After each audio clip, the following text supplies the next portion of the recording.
Shalom and welcome to Parasha Espresso, the weekly fix for spiritual lessons taken from the Parasha.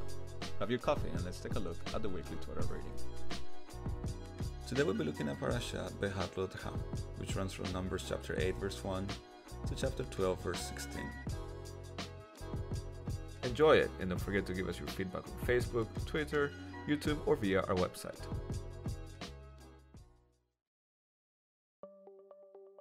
In England, it's either too cold or too hot. Okay, well, to be honest, it's mostly too cold, but whatever the weather is, we usually find a reason to complain about it. Whether it's with our work colleagues or to the person at the checkout in the supermarket, we love a good whinge about the weather. However, complaining is not just limited to the Brits. Here in Berlin, it's also alive and kicking, well, sometimes literally.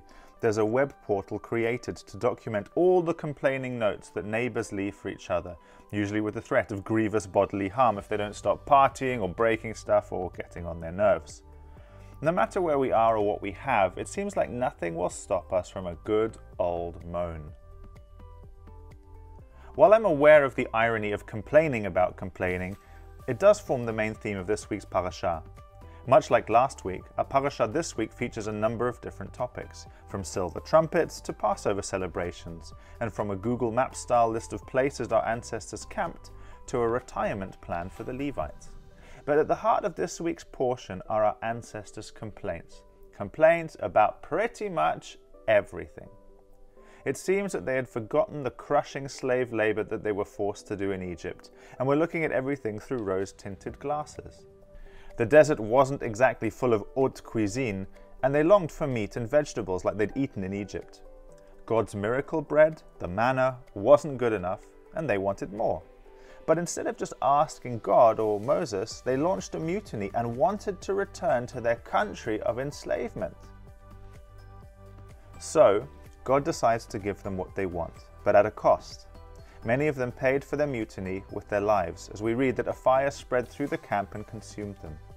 And unfortunately, despite the severe warning on the one hand and the miraculous provision of enough quail to feed over 1 million people on the other, the people hadn't learnt their lesson. Unfortunately, we'll be hearing more complaints later on as we read through Bamidbar. But it wasn't just the people complaining. Moses and his family also join in.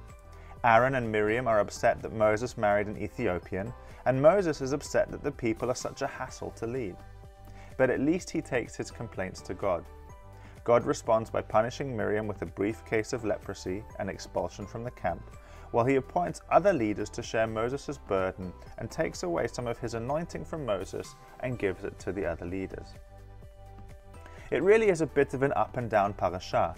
Incredible provision from God on the one hand, followed by incredible petulance on the other.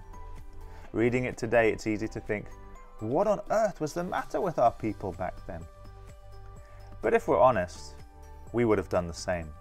Surely not, you may exclaim to yourself, but I'm convinced that nothing much has changed since then.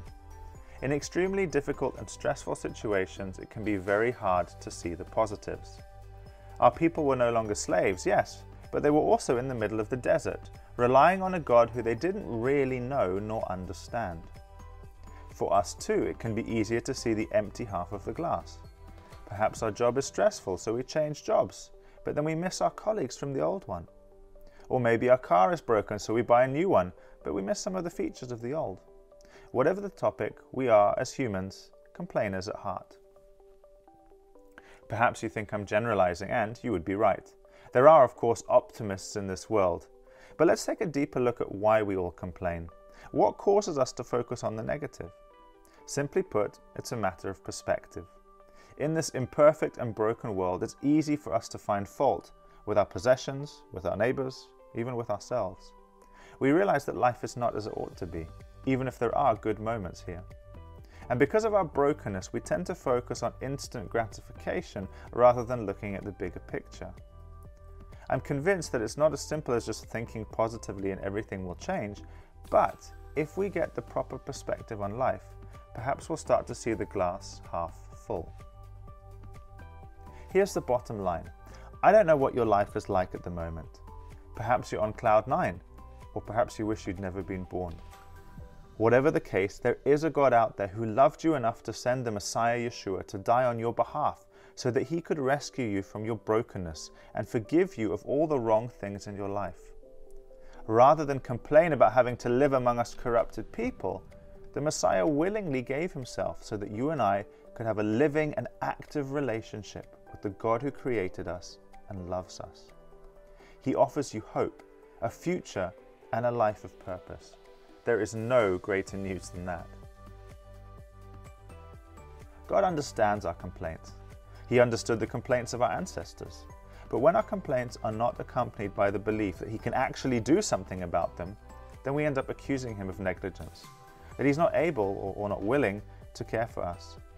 We get angry and bitter at the one being who can actually change our situation. Our one chance of rescue becomes our main foe. What insanity! So, regardless of the topic, we humans seem to really enjoy complaining. Or perhaps we don't, but we just think we don't have any better option. But we do. We can bring our complaints, justified or not, to a God who is willing and able to change us or our situation if we're willing to trust him and learn to see things from his perspective. Of course, it doesn't mean that we'll never complain again, but at least we can remember that there's another way of doing things. So the next time you and I are tempted to go back to the proverbial Egypt when things don't turn out the way we want, let's turn to God through the Messiah instead. He's waiting to open your eyes to see things differently. Are you willing?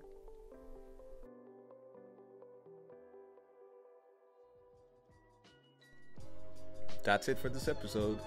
We hope you enjoyed our Parasha Espresso. Please don't forget to subscribe to make sure you get the latest episodes.